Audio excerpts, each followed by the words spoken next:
दोस्तों नमस्कार। सिर्फ एक बार हमारे घर के भीतर आकर तो देख लीजिए। सिर्फ एक बार शरणार्थी कैंप के भीतर हमारी परिस्थितियों को तो देख लीजिए। सिर्फ एक बार अस्पतालों में आइए और देखिए किस तरीके का इलाज हमें मिल रहा है। सिर्फ एक बार उन दवाइयों को भी देखिए। एक बार हमारे साथ बैठकर नाश्ता कर लीजिए, भोजन कर लीजिए। सिर्फ एक बार देखिए हम किस स्थिति में रह रहे हैं। ये आवाज भारत के उस राज्य की है जो बीते 2 महीनों से घायल है और वहां पर कोई व्यक्ति उन्हें देखने जाता नहीं है। कोई व्यक्ति से मतलब वह जिम्मेदार कंधे हैं जिनके हाथे सब कुछ वहां के लोगों ने सौंपा है। वहां की सरकार नहीं पहुंचती है उन तक। दिल्ली से जो आदेश निर्देश अपने तौर पर हो वो लोग भी वहां तक नहीं पहुंच पाते हैं। तो महज एक राहुल गांधी ने क्या ऐसी उम्मीद वहां के लोगों को जगा दी कि उन्हें लगने लगा कोई तो है जो उनके बीच आ जाएगा। यानी इससे पहले कोई आने की स्थिति में नहीं था, वो राहुल गांधी हो या कोई और ही क्यों ना हो। लेकिन जरा समझने की कोशिश कीजिए, किसी राज्य के भीतर वहां के लोग अपने घरों को जलता हुआ देखकर छोड़कर शरणार्थी कैंप में पहुंचे हैं। कोई घायल है तो इलाज चल रहा है, किसी को नाश्ता नहीं मिल रहा है, किसी के लिए भोजन मुहैया नहीं है, जो दवाइयां मिल रही है वह भी पूरी नहीं है, इलाज सिर्फ एक बेड के आश्रय चल रहा है। तो क्या इन परिस्थिति में राहुल गांधी की मौजूदगी ने मणिपुर की उन स्थितियों को उभार कर रख दिया जो खुले आसमान तले हरी भरी वादियों के बीच इस बात का एहसास दिलाते हैं कि एक बार पूर्वी राज्यों में घूमने तो आइए। और ईस्ट फर्स्ट का नारा दिल्ली से लगता है यह कहकर कि हमारी प्राथमिकता तो पूर्वोत्तर ही है। लेकिन पूर्वोत्तर का एक राज्य यानी मणिपुर की परिस्थिति राजनीतिक तौर पर कितनी घायल कर दी गई, इसकी कल्पना सिर्फ इस बात से की जा सकती है कि राहुल गांधी की मौजूदगी ने जिस जगह से वो गुजरे वहां पर लोगों की कतार सड़कों के दोनों तरफ खड़ी थी और वो शांति और शांति सिर्फ यही गुहार लगा रहे थे, वी वांट पीस।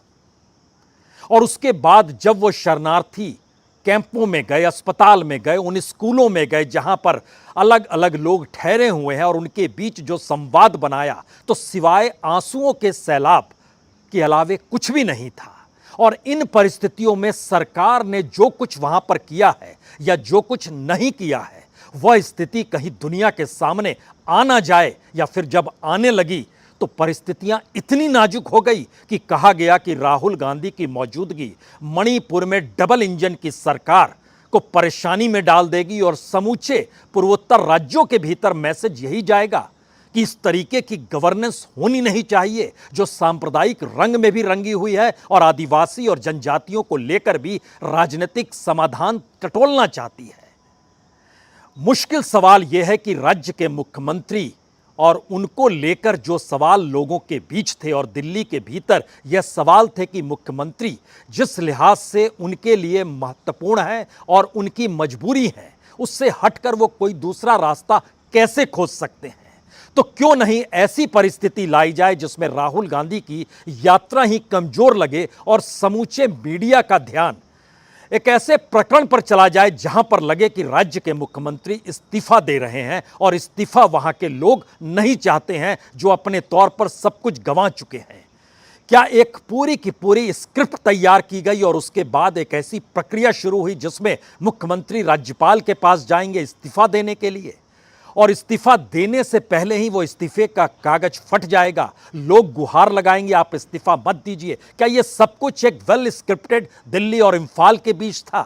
क्योंकि 4 दिन पहले ही बकायदा इस बात के आदेश और निर्देश तो गए थे कि मुख्यमंत्री जी आपसे अगर नहीं संभलता है तो फिर आप इस्तीफा दे दीजिए या फिर जिम्मेदारियों को ओढ़कर पद छोड़ दीजिए या फिर दिल्ली इसमें हस्तक्षेप करेगी। लेकिन राहुल गांधी की मौजूदगी ने एक क्षण में वहां की सामाजिक, आर्थिक और राजनीतिक तीनों परिस्थितियों को खोल के रख दिया। लोग सुरक्षा के लिए बंकर बनाकर रह रहे हैं, ये कोई सोच सकता है? जिस तरीके से अलग अलग जनजातियों के बीच वहां पर टकराव राजनीतिक तौर पर पैदा किया गया, उसमें सुरक्षा की दृष्टि राज्य सरकार नहीं, जबकि 36,000 पुलिसकर्मियों की मौजूदगी है वहां पर। बावजूद इसके 4 दर्जन से ज्यादा आईपीएस अधिकारियों को वहां भेजा गया है। बावजूद इसके राजनीतिक कमान नहीं छूटनी चाहिए, तो एक पूरा का पूरा एक जो नाटकीय परिस्थिति थी उसको रखा गया। लेकिन हमें लगता है कि आज उस पर आए उससे पहले एक एक दृश्य को देखिए और समझने की कोशिश कीजिए कि राहुल गांधी के जाने भर से, यानी कोई अगर नहीं जाता तो ये दृश्य आपके सामने नहीं आ पाते। लोग शांति की गुहार लगा रहे हैं, वो वी वांट पीस के नारे लगा रहे हैं, उनकी आंखों में आंसू है और मुख्यमंत्री अपने इस्तीफे के प्रकरण को लेकर अपनी लोकप्रियता को भुनाने चले हैं। कौन है ये मुख्यमंत्री? एक वक्त के फुटबॉलर, एक वक्त में फुटबॉलर थे, एक वक्त में जर्नलिस्ट थे, एक वक्त में कांग्रेस के साथ थे, एक वक्त में बीजेपी के साथ। तो क्या ऐसा थिएटर बना दिया गया है इस देश के भीतर में राजनीति को संभालने के लिए, और हाथ से गद्दी फिसल ना जाए या राजनीतिक कमान छूटे नहीं, तो एक ऐसी स्क्रिप्ट बार बार लिखी जाती है जो मणिपुर को लेकर लिखी गई। लेकिन पहले इन दृश्यों को देखिए, किस तरीके से शहर दर शहर कतारों में लोग खड़े हैं, क्योंकि कोई दिल्ली से आया है, राहुल गांधी आ रहे हैं, बस यही सोच है, कोई आया तो है।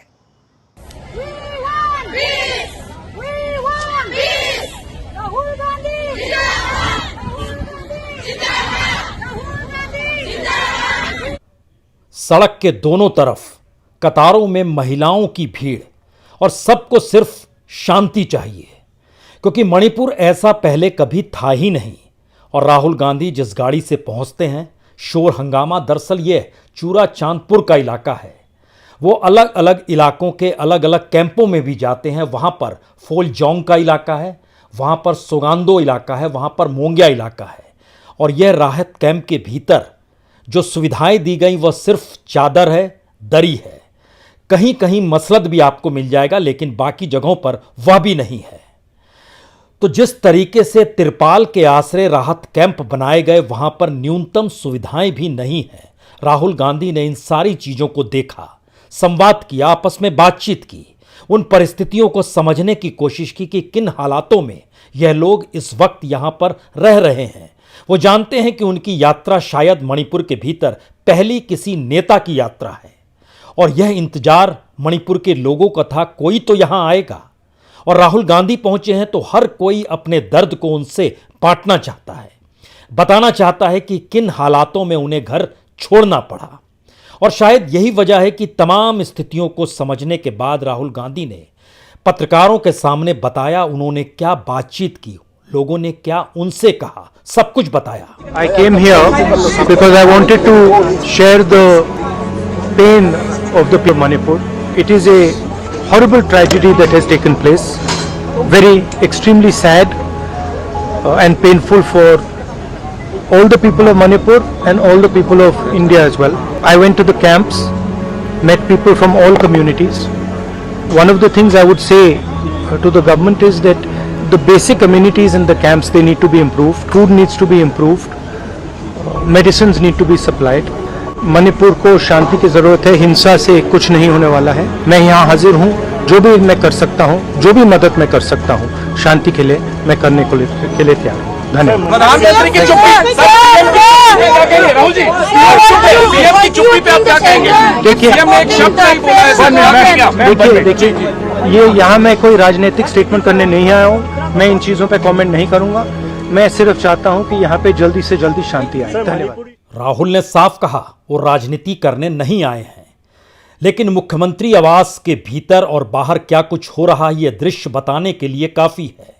पीडब्ल्यूडी मंत्री सुशीद्रो मैतई ने उस इस्तीफे को पढ़ना शुरू किया जो मुख्यमंत्री राज्यपाल को देने जा रहे थे। एक महिला ने उस कागज को छीन लिया और फिर उसको फाड़ डाला। सब कुछ जिस लहजे में हुआ वह मुख्यमंत्री निवास के ठीक बाहर का हिस्सा है ये। और जिस तरीके से वहां पर तमाम महिलाएं जो मौजूद थी उन्होंने कहा इस्तीफा नहीं चाहिए, और इस्तीफे के जिस पन्ने को फाड़ा गया वो तस्वीर आपके सामने है।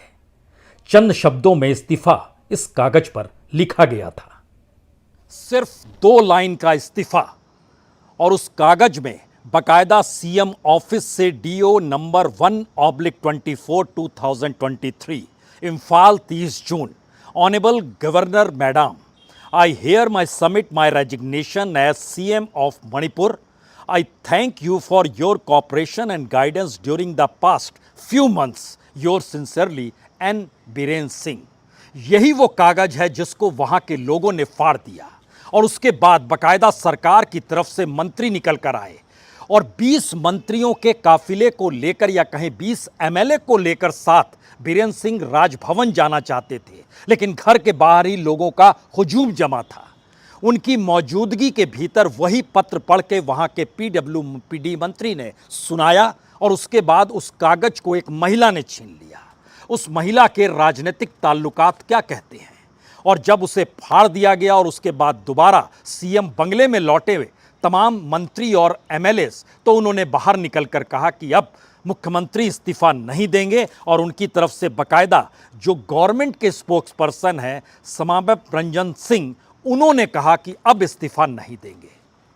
सवाल इस्तीफा देने या नहीं देने भर का नहीं है, सवाल मणिपुर की उस राजनीतिक, सामाजिक, आर्थिक स्थितियों का है जो बीते चंद महीनों में ही क्यों डगमगाई और बीते चंद महीनों में राज्यपाल ने भी खामोशी बरती। कोई दूसरा राज्य होता, यानी जो गैर बीजेपी शासित राज्य होता, वहां का राज्यपाल कल्पना कीजिए वो किस तरीके की रिपोर्ट दिल्ली बनाकर भेजता, और दिल्ली से उसके बाद से ये ऐलान होने में बहुत वक्त नहीं लगता कि यहाँ क्या राष्ट्रपति शासन नहीं लगना चाहिए। ये सारे सवाल इसलिए अब गौण हो चले हैं क्योंकि किसी भी राज्य की राजनीतिक कमान को बीजेपी अगर छोड़ना नहीं चाहती है, हालात जैसे भी हों, तो जो परिस्थितियां वहां से निकल कर आई है उन परिस्थितियों के भीतर गौर इसलिए कीजिए क्योंकि मार्च 2022 यानी 1 बरस 2-3 महीने ही तो हुए हैं। उस समय जब चुनाव हुए थे तो बीजेपी को 38% वोट मिले, 32 सीटें मिली 60 में से। कांग्रेस महज 5 सीट जीत पाई, जनता दल यूनाइटेड वहां पर 6 सीट जीत गई। वहां पर कुकी पीपुल्स अलायंस ने 2 सीट जीती थी, नगा पीपुल्स फ्रंट ने 5 सीटें जीती थी और नेशनल पीपुल्स पार्टी ने 7 सीट भी जीती थी।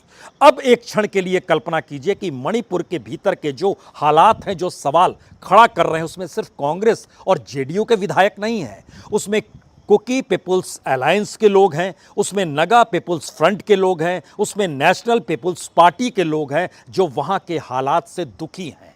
और अगर इनके परसेंटेज ऑफ वोट को मिला दीजिएगा तो एक झटके में बीजेपी के परसेंटेज के अटपार चले जाएंगे। इस देश के भीतर सबसे बड़ी घबराहट इस दौर में बीजेपी को यही समा रही है। हर जगह उसने जो गठबंधन छत्रपों से अपने लिए किया और जितना वोट उसे मिलता रहा, उसमें अगर विपक्ष हर जगह एकजुट होने लगे तो बीजेपी का पत्ता साफ नहीं, सूपड़ा साफ इस देश के भीतर से हो जाएगा। मणिपुर के भीतर भी जहां उसने 60 में से 32 सीटें जीती और 37-38% वोट उसके पास आए, तो दूसरी तरफ अगर विपक्ष एकजुट होकर खड़ा होता है, जिन पार्टियों का हमने नाम लिया, तो वो एक झटके में 50% पर आकर खड़े हो जाते हैं। इसके मतलब क्या है? इसके मतलब पहला यह है कि राजनीतिक तौर पर बीजेपी जिस राजनीति को साधती है, उस राजनीति की त्रासदी मणिपुर में खुले तौर पर नजर आ रही है। ये पहली स्थिति मणिपुर को लेकर है और इसके राष्ट्रीय संदर्भ में शायद विपक्ष की बैठक को लेकर आप समझ सकते हैं, जब देश के गृह मंत्री मणिपुर नहीं देश के तमाम हालातों से आंख मूंद कर, कल वो बिहार में थे, आज वहां से निकलकर वो राजस्थान पहुंच गए और राजनीतिक भाषण, सत्ता की उपलब्धियां, राज्य सरकार को निशाने पर लेना, ये सारी परिस्थिति राजनीतिक तौर पर की जा रही है, लेकिन उन परिस्थितियों से आंख मूंदा जा रहा है जिसका काम गृह मंत्रालय का है और जो उनके अधीन काम करता है, वहां से उन्होंने आंख मूंद रखी है। तो क्या एक ऐसी राजनीति इस देश में चल पड़ी है जिसमें किसी भी हालत में सत्ता को जाने नहीं देना है? इस दिशा में ही चीज चलती है। हमें लगता है इसके लिए सिर्फ मौजूदा मुख्यमंत्री जो बीरेन सिंह हैं, उनकी स्थिति को भी समझिए। ये इम्फाल ईस्ट में इनकी कॉन्स्टिट्यूंसी है, हैंगिंग गैंग।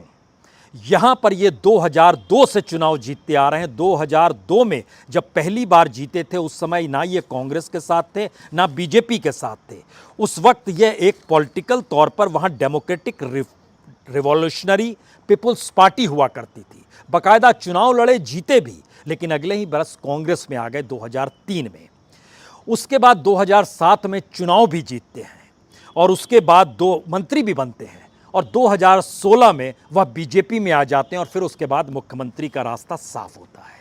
उससे पहले वो फुटबॉलर थे, बीएसएफ में नौकरी कर रहे थे, उसके बाद जर्नलिस्ट भी हो गए। यह एक नेता के सफर की कहानी नहीं है, ये दरअसल किसी एक प्रांत के भीतर राजनीतिक तौर पर तमाम राजनीतिक दल जो सत्ता का प्रयास करते हैं उसमें वो ऐसे ऐसे मोहरों को अपने साथ लेते हैं और ऐसे मोहरों जो होते हैं धीरे धीरे वजीर की शक्ल में सामने आ जाते हैं और धीरे धीरे वह अपने इलाके के राजा के तौर पर जाने जाते हैं। राजनीति की यह त्रासदी जो है मणिपुर में इसलिए घातक हो चली है क्योंकि वहां पर राज्यपाल अनुसुईया उइके के पास तमाम लोगों ने रिपोर्ट दी और सुप्रीम कोर्ट में भी यह मामला पहुंचाया गया और प्रोटेक्शन को लेकर पहुंचाया गया, जो कहा गया कि हमें प्रोटेक्शन मिलनी चाहिए वहां पर। लेकिन जिन बातों का जिक्र महत्वपूर्ण है, जो विष्णुपुर और चूरा चांदपुर का इलाका है, क्या आप कल्पना कर सकते हैं कि राहुल गांधी की यात्रा के दौर में ये बात निकल कर आई कि विष्णुपुर का गवान तावी इलाका हो, चेरेल मांगजिंग का इलाका हो, फाउग चाकचाओ का इलाका हो, लेईगांग का इलाका हो, मैतेई लोगों के बंकर हैं यहाँ पर। और जो चूरा चांदपुर है यहाँ पर कुकी लोगों के बंकर हैं, कांगवाई के इलाके में, भोलहोई के इलाके में, सोंगदो के इलाके में, मोगम्पा के इलाके में, फौलजांग के इलाके में। और सुप्रीम कोर्ट में जो मामला गया वो कुकी जनजाति को आर्मी प्रोटेक्शन दिया जाए इसके मद्देनजर गया और ये 3 जुलाई को सुना भी जाएगा। 3-4 सवाल जो बहुत बड़े सवाल हैं, शायद इस दौर में किसी एक राज्य के स्थिति को देखते हुए, इस भारत की परिस्थिति के मद्देनजर। पहला सवाल यह है कि भारत के भीतर में चुनाव सबसे महत्वपूर्ण है और शायद इसीलिए मौजूदा मोदी सत्ता के सामने सबसे बड़ा संकट 2024 के चुनाव को जीतने का है। और 2024 के चुनाव के मद्देनजर एक मणिपुर कोई मायने नहीं रखता है, क्योंकि 543 सीटों में मणिपुर की 2 सीट क्या मायने रखेगी। दूसरा सवाल, जो मंत्री हैं जिस रूप में काम कर रहे हैं वह भी सिर्फ चुनाव जीतने के इर्द गिर्द ही काम करने की दिशा में उनकी महत्वपूर्ण स्थिति सत्ता में बनी रहेगी, अन्यथा वो गायब हो जाएंगे। तीसरी परिस्थिति, कोई भी ऐसे इलाकों में ना जाए जहां पर बहुत बड़े बड़े सवाल लोगों को परेशान कर रहे हों और राजनीति तो वहां कदम बढ़ा ही नहीं।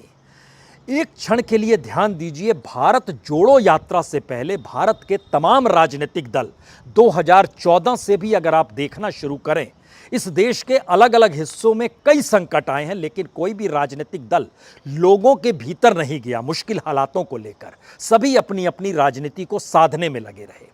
पहली बार कांग्रेस के भीतर कहें या राहुल गांधी के भीतर कहें, एक ट्रांसफॉर्मेशन आया।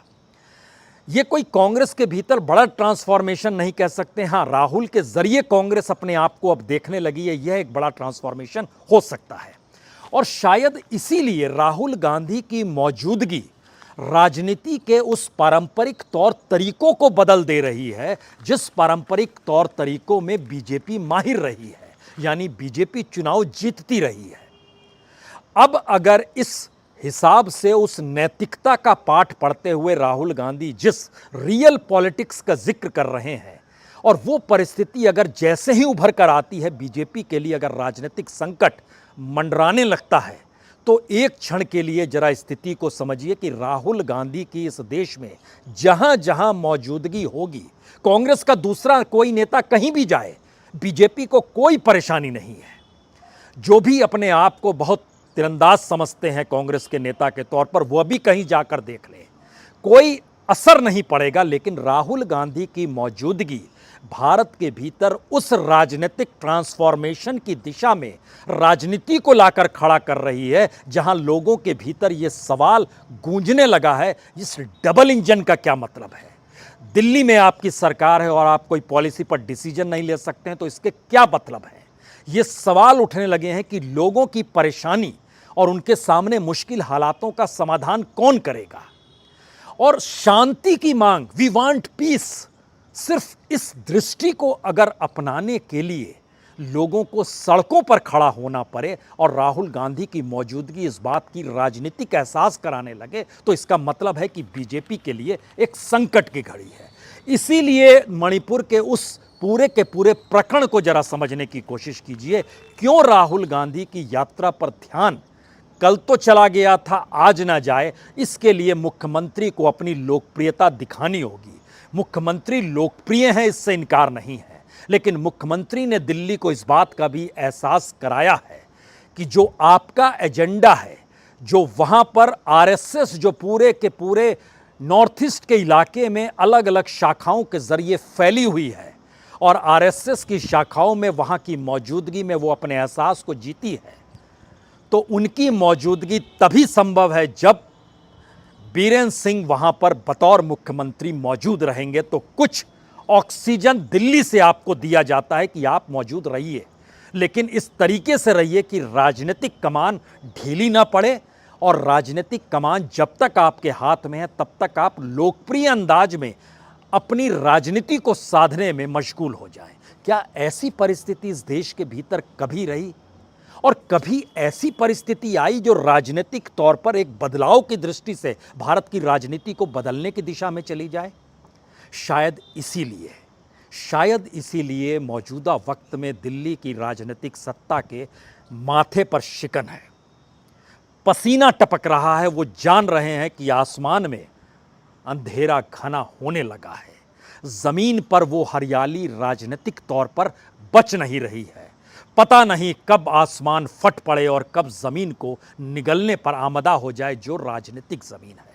और शायद इसीलिए निशाने पर राहुल गांधी रहें और राहुल गांधी की समूची यात्रा को डिरेल करने के लिए वहां पर सुरक्षा कर्मियों की जो मौजूदगी थी, वहां पर जब हमने रिपोर्टरों से बात की और जानना चाहा कि इतनी बड़ी तादाद में अगर पुलिसकर्मियों की मौजूदगी है, 3 दर्जन आईपीएस अफसर वहां पर मौजूद हैं, तो क्या उनकी मौजूदगी से शांति वहां नहीं आ सकती है?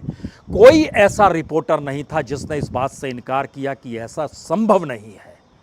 तो क्या जिस एजेंडे को या जिस फिलॉसफी को लेकर दिल्ली से पूर्व की तरफ देखा जा रहा है और ईस्ट फर्स्ट का नारा दिया जा रहा है, उसके तहत में दरअसल क्या वो सोच तो नहीं है जो चाहती है कि ऐसी परिस्थितियों के बाद जब कोई राज्य संवर कर निकले तो वह उस विचारधारा के अनुकूल हो, या वहां की राजनीति को थामे हुए लोग खुद ही उस विचारधारा में समाहित हो गए हों जिसे दिल्ली चाहती है मौजूदा वक्त में? राजनीति का ऐसा मिजाज इससे पहले कभी नहीं था। और देखिए, आसमान में बादल है, हरियाली जस की तस है, और अगर पूर्वी भारत के किसी भी राज्य में आप जाइएगा तो बहुत खूबसूरत वादियां आपका स्वागत करेगी। और मणिपुर की जनजातियों के सामने सबसे बड़ा संकट यही है कि इम्फाल की वादियों के भीतर और मणिपुर में फैली हुई वादियों के भीतर जो जनजाति रहती है, उनके अधिकारों को छीनते हुए वहां पर नए तरीके से एक बड़ी लकीर खींचने का राजनीतिक प्रयास हो रहा है। टकराव उसी बात को लेकर है, लेकिन एक राहुल की यात्रा के जरिए जो सच लोगों के दिलों का उभर कर आया, उसने शायद मौजूदा वक्त की राजनीति को चेता दिया है, चेतावनी दे दी है कि पारंपरिक राजनीति को बदलने के लिए इस देश के लोग आमदा हैं। वो शुरुआत मणिपुर से हो या फिर देश के किसी भी हिस्से से हो, लेकिन संदेश निकल रहा है। परिस्थितियां अनुकूल तभी होंगी जब वहां के हालात में लोगों के साथ जुड़कर दिल्ली काम करने की शुरुआत करेगी। सिर्फ राजनीति साधने से चुनाव जीते नहीं जाते हैं, सरोकार होने चाहिए, लोगों के साथ संवाद होने चाहिए। इसीलिए आखिर में एक लाइन, मेरे घर में आकर देखिए, हमारे शरणार्थी कैंप में तो एक बार आइए, एक बार अस्पताल में आकर तो देखिए, एक बार हमारे साथ भोजन करके तो देखिए। यही उम्मीद और इतनी छोटी सी मांग अगर भारत सरकार के भीतर बैठे मंत्री पूरा नहीं कर सकते हैं, राज्य की कमान थामे मुख्यमंत्री पूरा नहीं कर सकते हैं, तो इससे ज़्यादा विभत्स स्थिति कुछ हो नहीं सकती है। बहुत बहुत शुक्रिया, बहुत बहुत शुक्रिया।